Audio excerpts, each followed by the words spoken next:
Ada banyak sekali teori-teori, konsep-konsep tentang level-level kesadaran. Nah, sekarang kita lebih membahas hidup kita ya. Ini yang tadi saya sebut, kalau sekedar sadar, mungkin semua kita sadar. Mari kita sadar tapi yang lebih berkualitas. Saya akan mengambil dari beberapa referensi buku ya, tentang level-level kesadaran ini, untuk bahan refleksi dan muhasabah kita. Yang pertama, saya ambil dari buku yang judulnya The Four Self-Awareness Archetypes, karangan Dr. Tassayuri. Dari aspek kesadaran, beliau punya teori begini. Kesadaran itu ada yang diarahkan ke dalam pada diri kita, ada yang diarahkan keluar pada orang lain. Dengan melihat dua ini, terus beliau menjelaskan tipenya manusia itu ada 4. Ada tipe introspektor, ada tipe seekers, ada tipe aware, ada tipe pleaser. Ada tipe introspektor. Tipe introspektor itu orang yang high internal self-awareness tapi low external self-awareness.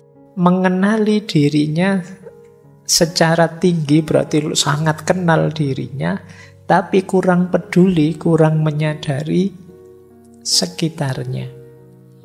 Ini yang disebut introspektor. Introspektor itu orang yang kenal dirinya tapi tidak peduli pendapatnya orang, komentarnya orang tentang dirinya.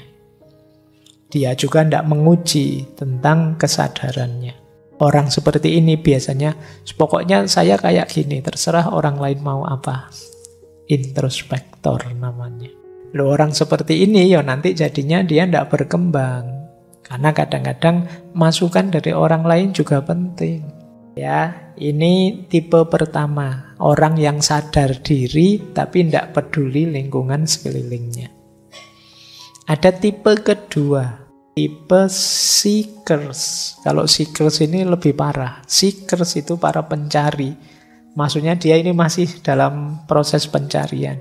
Dia ini low internal self-awareness, pengenalan dirinya ke dalam itu lemah, sekaligus juga low external self-awareness.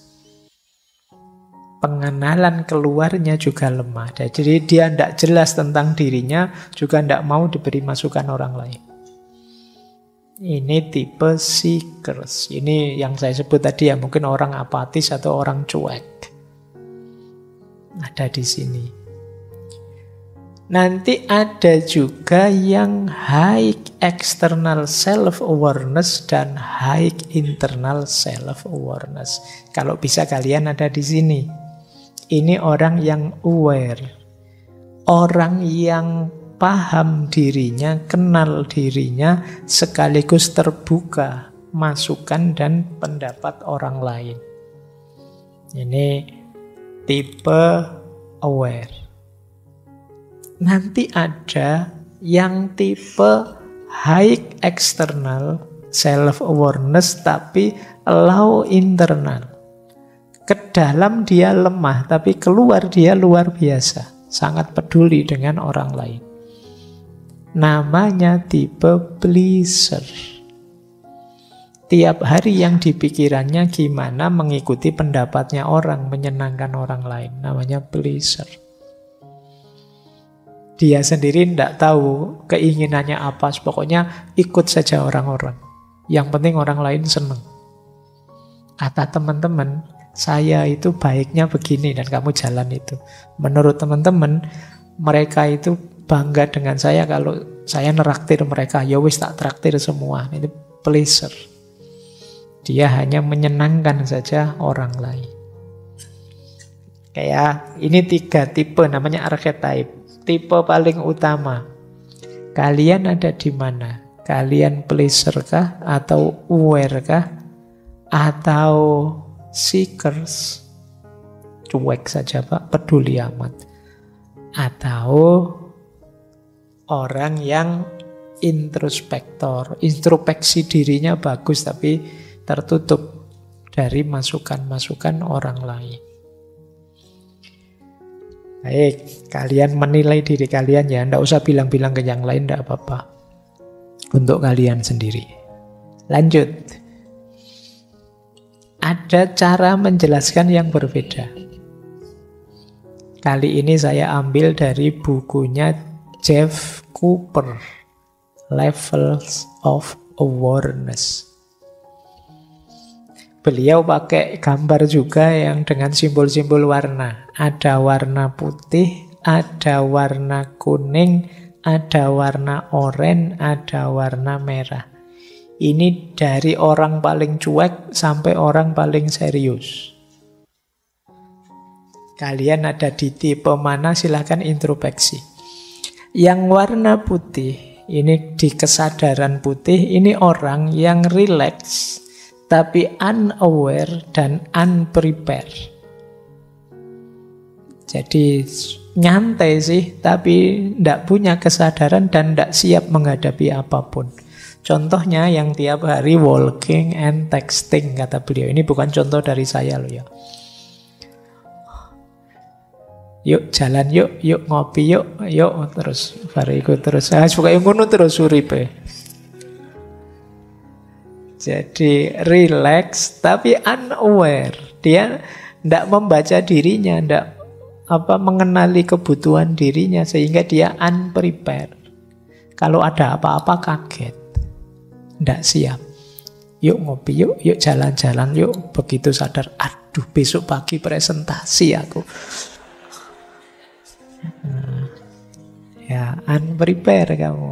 Kalau sering begitu, kamu tipe yang putih ini. Ya kamu menang di rileksnya, tapi pontang-panting hidupmu. Karena kamu tidak siap. Ada yang kedua tipe kuning. Yellow. Kuning itu dia rileks. Kemudian hati-hati dan sadar. Nah ini yellow, ini yang agak ideal. Santai sih, tapi bukan berarti sembrono. Dia tahu kok, iya yuk, ngopi yuk. Tapi jangan lama-lama, saya harus nyusun makalah besok. Untuk besok. Nah ini tipe kuning. Jalan-jalan yuk, ayo. Itu kan kalau contohnya Jeff Cooper itu aware of where exit are. Jalan-jalan di mall, tapi saya tahu kalau ada apa-apa, jalan daruratnya di sana. Itu maksudnya apa? Dia selalu waspada. Meskipun santai. Tapi tetap hati-hati, itu tipe kuning.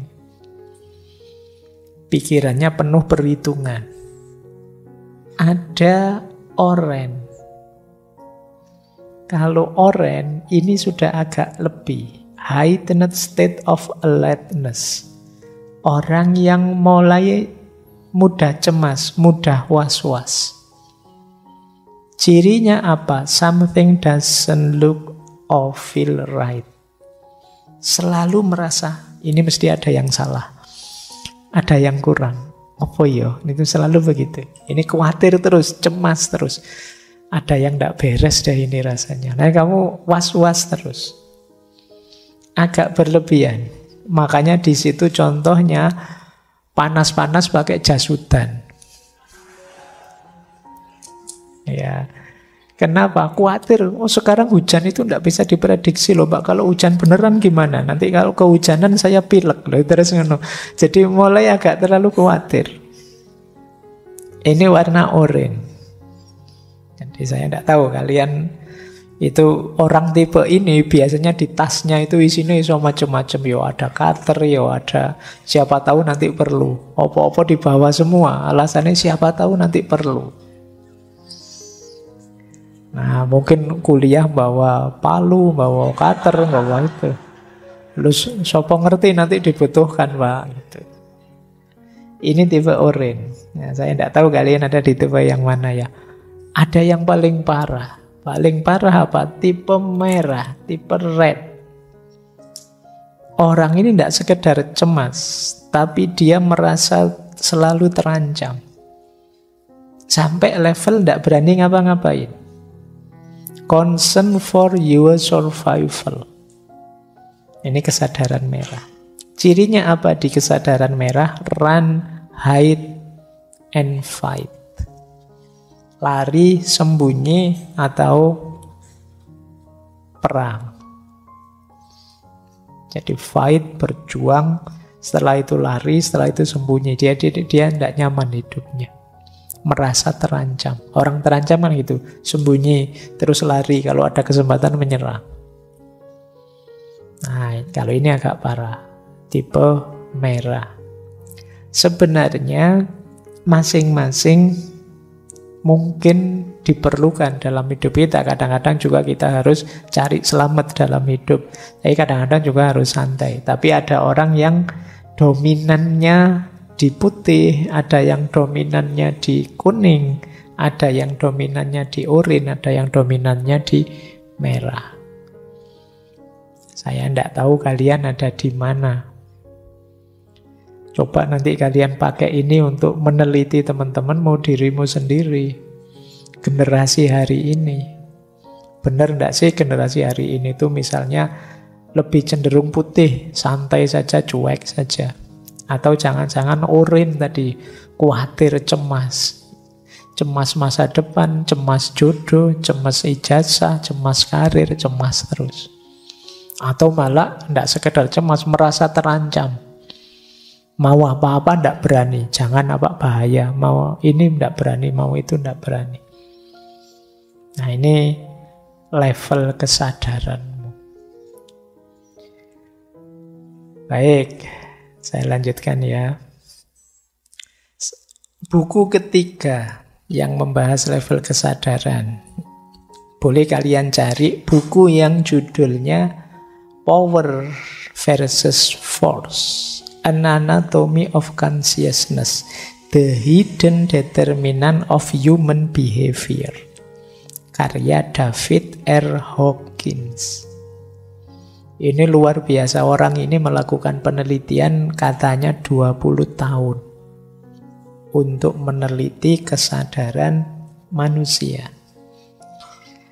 Kesadaran manusia itu oleh beliau kemudian di-ranking, diberi poin antara 1 sampai 1000.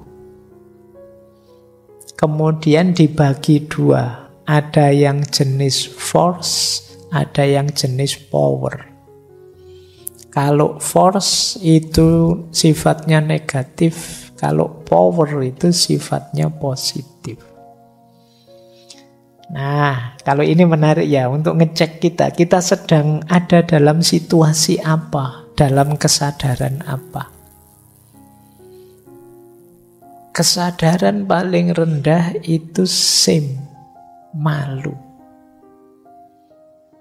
Jadi orang malu itu paling bawah. Maka kalau punya teman, punya sahabat sedang malu, ayo kita jaga bareng-bareng ya. Karena orang malu itu kadang-kadang lebih milih ingin lenyap saja. Ingin tidak ada saja. Jadi gagal itu biasa. Tapi kalau lanjutannya malu itu kamu harus mulai jaga-jaga, hati-hati. Karena orang malu itu, ya itu tadi biasanya. Karena dia ada di level kesadaran paling rendah. Nilainya cuma 20. Kemungkinan melakukan hal-hal negatif yang bisa fatal. Itu malu. Jadi jangan dikira malu itu simple. Kalau begitu apa mending kita tidak punya malu saja, Pak? Ya, jangan. Justru yang menjaga manusia dan nilai-nilai kemanusiaan itu kita masih punya rasa malu. Malu di sini maksudnya apa? Jatuh pada malu.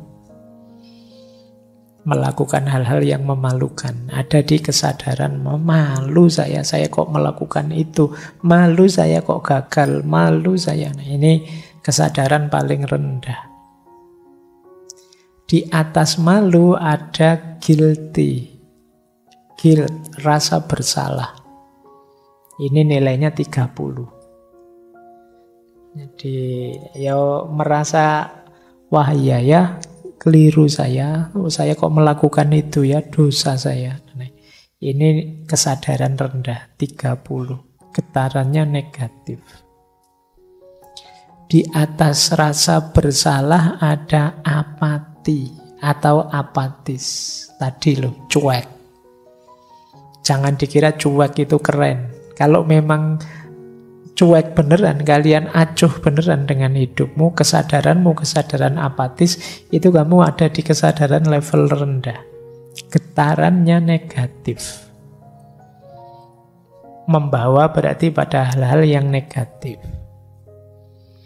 Naik satu level ada grief, kesedihan. Nah, sedih juga rendah, nilainya 75. Makanya kalau sedih jangan lama-lama. Kalau memang terpaksa harus sedih, beri waktu untuk kesedihanmu. Baik diriku, kamu sedih ya, 3 hari ya. Nah, enggak apa-apa. Ya kan manusiawi orang sedih itu. Kasih waktu, ya jangan panjang-panjang. Sekiranya cukup menurutmu lah. Mau nangis-nangis silahkan, mau apa-apa silahkan. Tapi sehari ini saja ya, kayak gitu loh. Kasih waktu. Biar enggak lama-lama di kesedihan. Karena ternyata kesedihan vibrasinya negatif. Takut juga begitu. Taklukkan rasa takutmu, kalau belum takluk ya hindari dulu sementara. Karena kalau kamu ada di ranah takut, getarannya juga negatif. Orang takut pasti tidak produktif. Tidak bisa melakukan apa-apa, wong takut. Terus lebih atas sedikit, ingin. Nah, ini menarik. Ingin mungkin maksudnya apa? Ambisi. Jadi keinginan yang tidak terkendali, getarannya negatif. 125. Lebih tinggi dari desire apa? Anger, marah. Marah 150. Masih tergolong negatif. Tapi lebih tinggi karena kadang-kadang marah juga bisa jadi sumber produktivitas. Mungkin bisa saja kamu marah sambil nyanyi, bikin puisi, itu kan bisa produktif. Karena kamu ngelukis apa, itu bisa diarahkan ke yang positif, tapi secara umum masih negatif. Meskipun negatifnya level agak tinggi. Dan pride, ini menarik. Pride masih dikategorikan negatif karena kebanggaan itu dekat sekali dengan kesombongan. Masih membawa aura negatif meskipun dia tertinggi dalam aspek negatifnya. Maksudnya nilainya besar. Berarti negatifnya paling kecil. Nah, yang sebelah kanan ini power.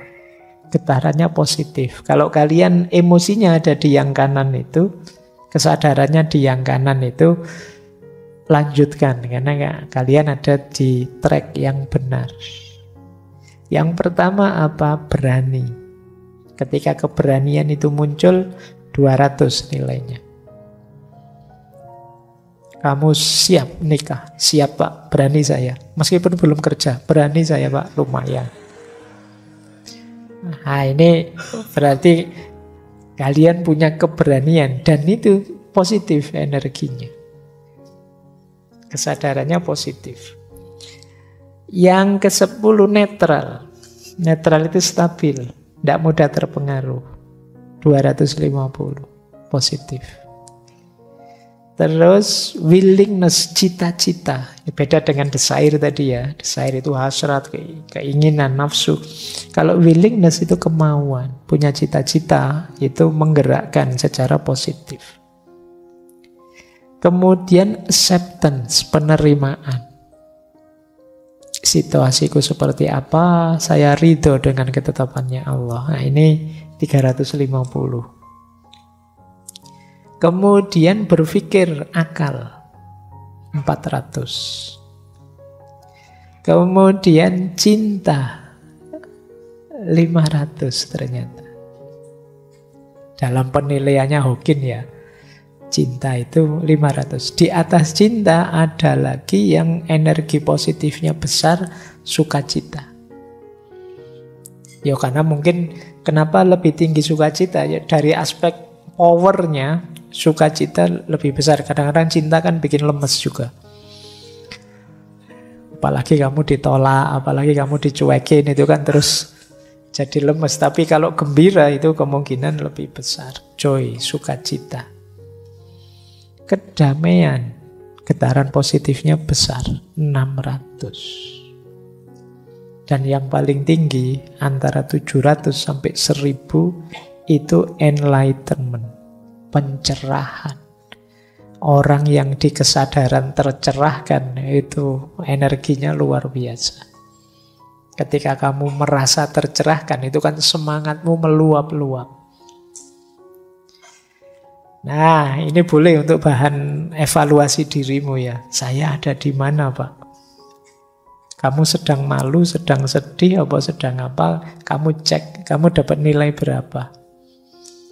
Kamu inget-inget poin-poin itu. Mungkin kalau kamu sedang jatuh cinta, wah 500 Pak energinya Pak. Kalau sedang takut, wah cuma 100 Pak. Saya dulu lupa ada apa? Anime Dragon Ball itu yang ada hitungan energinya di kacamatanya itu. Wah 500 ya. Bayangkan saja seperti itu kan. Wah saya sedang jatuh cinta ini. Itu tulisannya 500 tuh 500. Wah sedang. Energinya segitu. Jangan-jangan terinspirasi itu terus dibikin di animenya. Jadi ini salah satu kategori-kategori kesadaran dan levelnya. Oke ya, masih belum jam 10 jadi saya tambahi lagi. Terserahlah kamu sudah kekenyangan teori apa enggak, oke tak tambahi lagi. Boleh kamu potong-potong kalau merasa agak terlalu banyak konsep. Nah, kalau ini dari buku William Todd, judulnya The Mentor in Me, What to Do and What Not to Do. Kalau ini menarik, 7 level kesadaran. Dari kesadaran paling rendah sampai ke kesadaran paling tinggi. Manusia yang level kesadarannya tertinggi. Ayo kita cek kita ada di mana ya. Yang pertama ada kesadaran animal, kesadaran binatang. Kesadaran binatang itu rumusnya adalah fight or flight. Bertarung atau lari. Intinya apa? Mencari senang, mencari nyaman, mencari enak. Dan cenderung reaktif. Diingat-ingat ada beda antara reaktif dan responsif. Kesadaran animal itu reaktif. Reaktif itu kalau mendapat masalah, tidak dipikir dulu tiba-tiba merespon. Ini namanya reaktif. Dimaki-maki orang, ya segera saja balik tak maki-maki. Ngapain nunggu? Nah, ini namanya reaktif.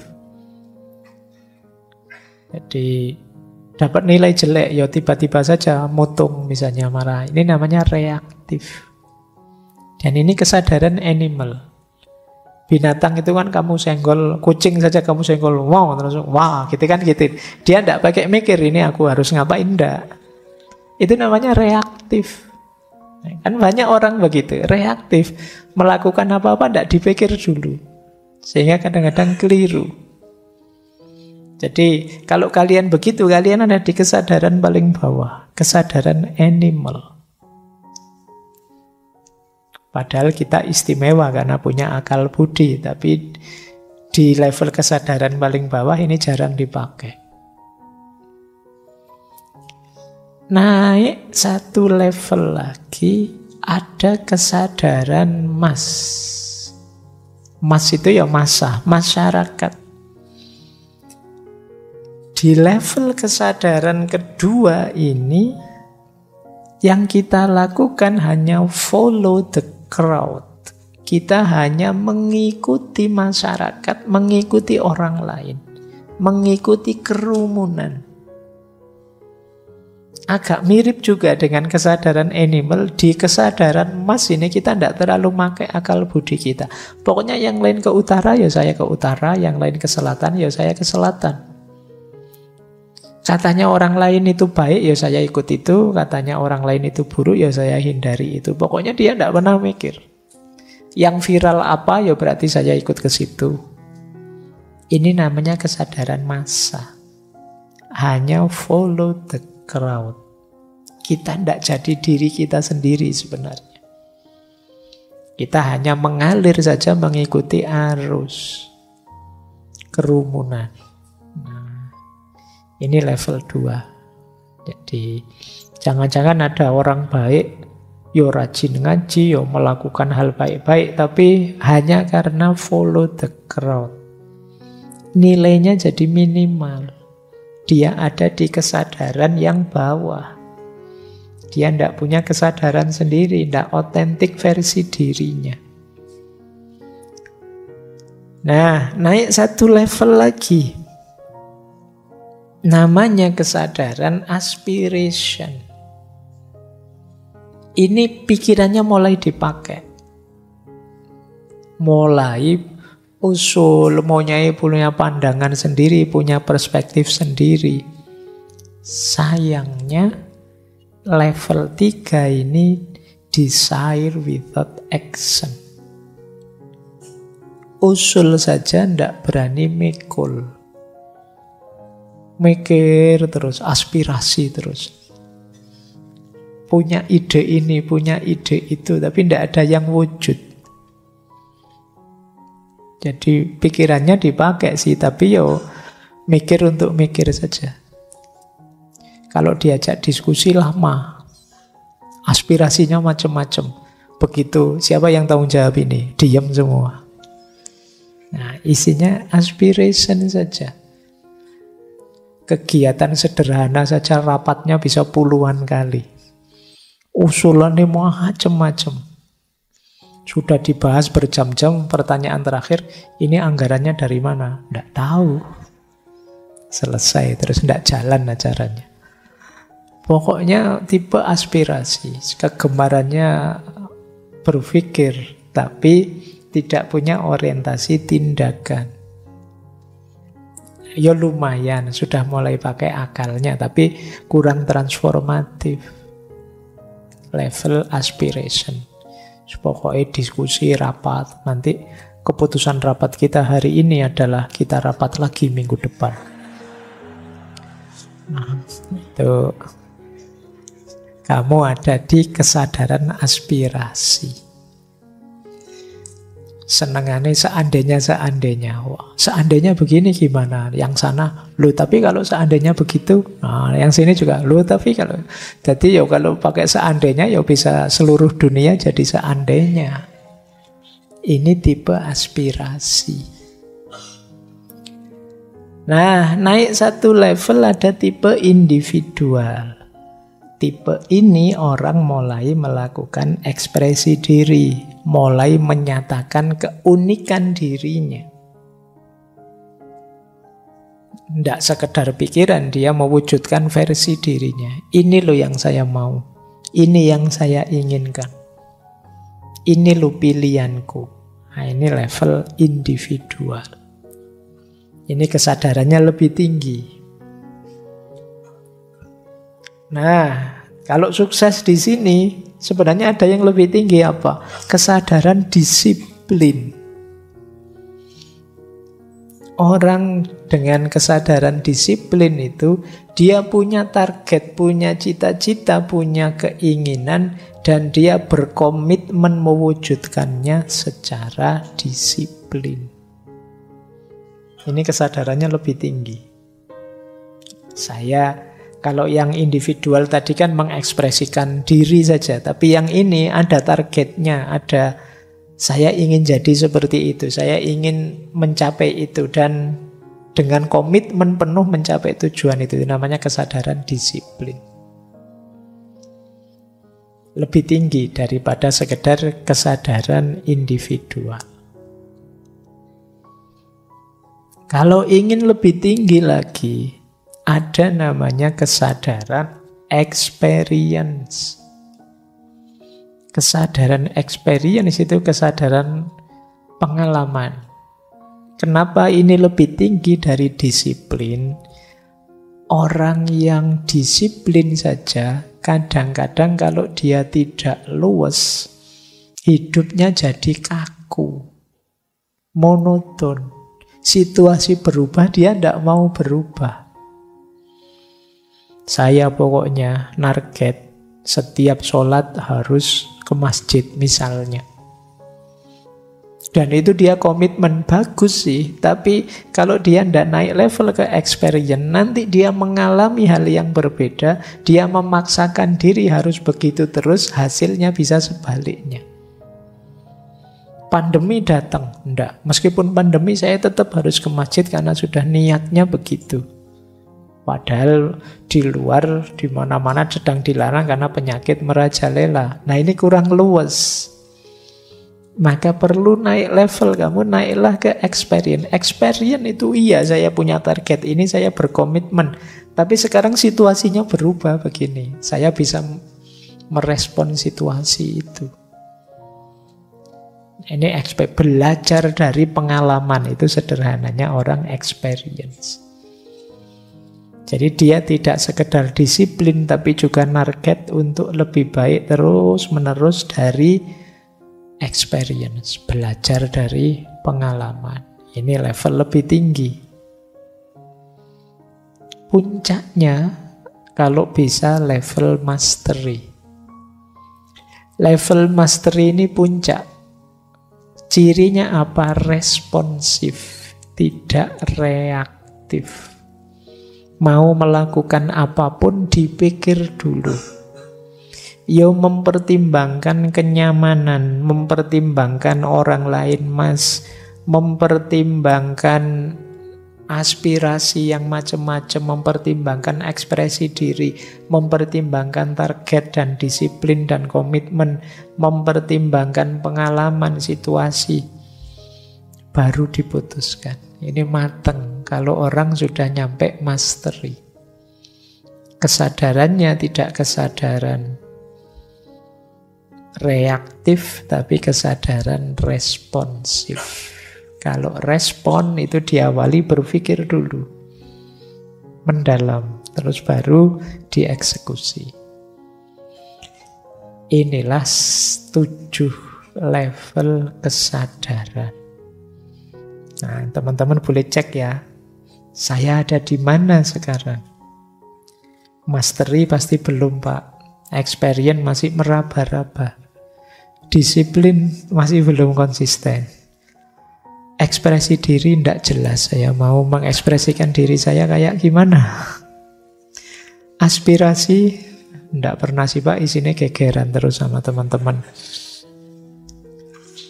Ataukah Mas? Ya masa yang manya dulu, Pak.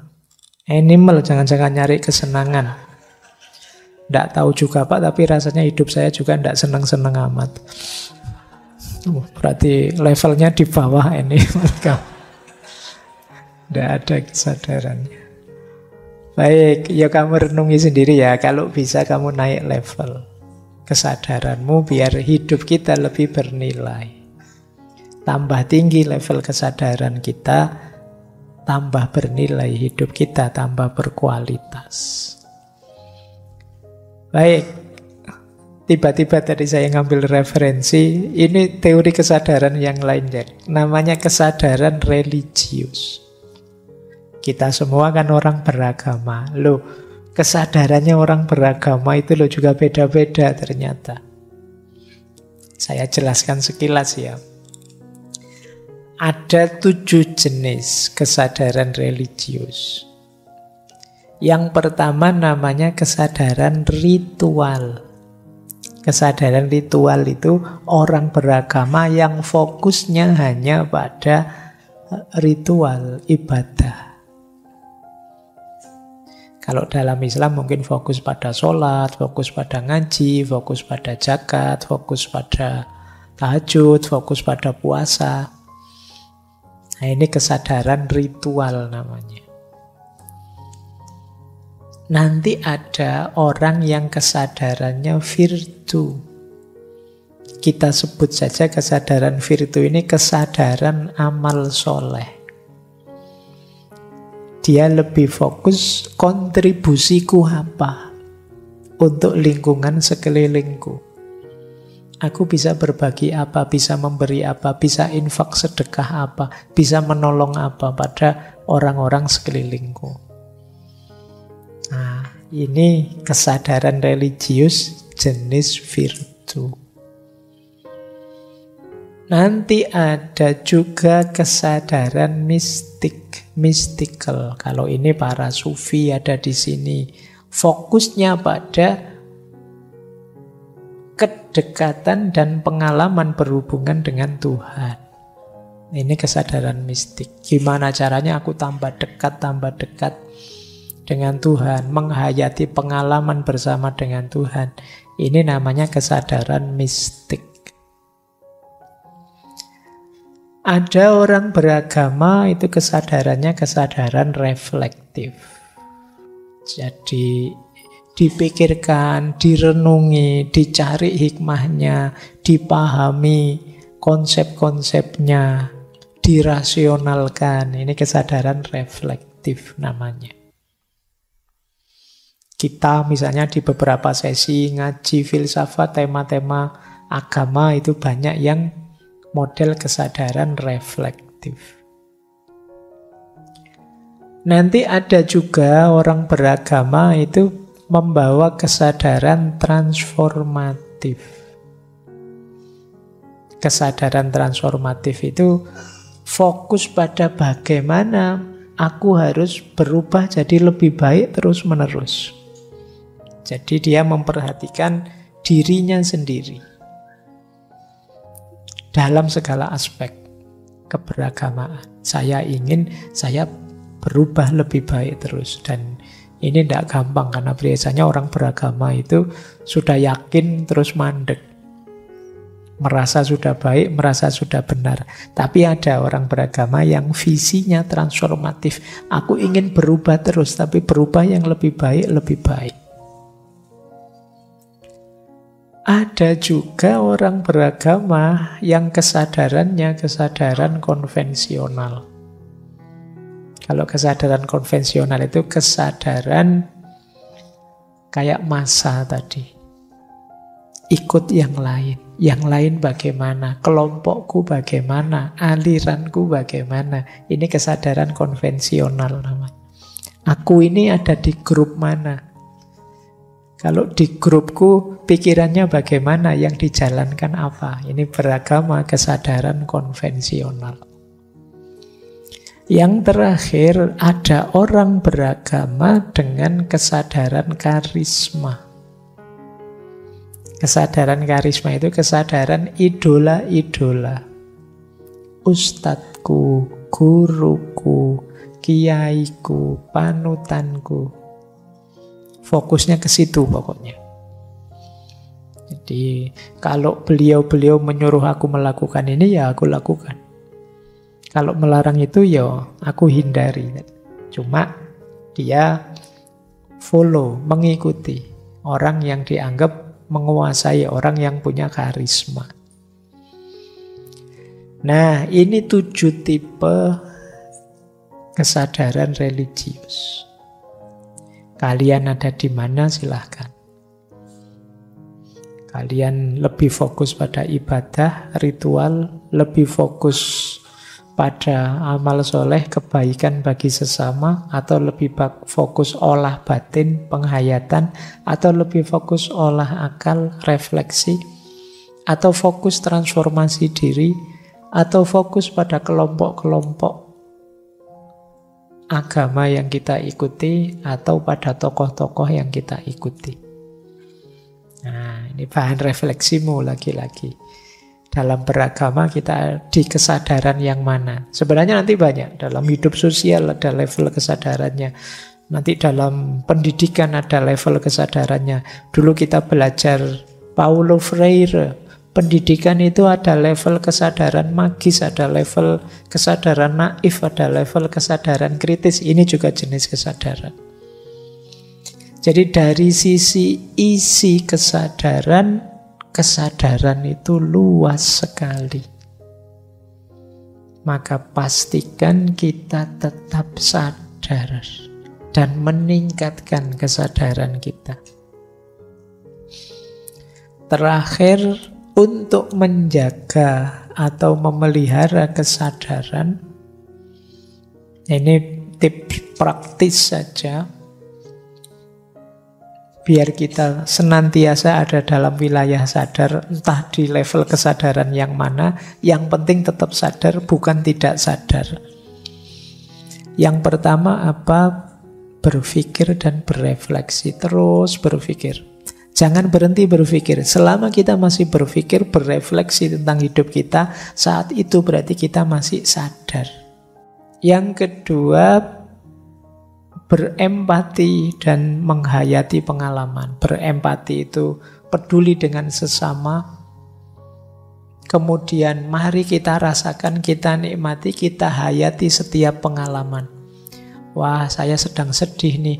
Wah, saya sedang senang nih. Wah, saya rasanya kok flat-flat saja ya.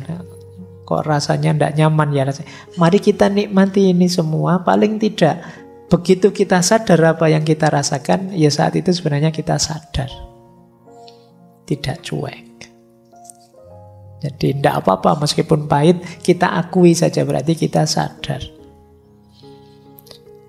Dan yang ketiga, untuk menjaga kesadaran, mari kita jalankan apa yang kita ketahui.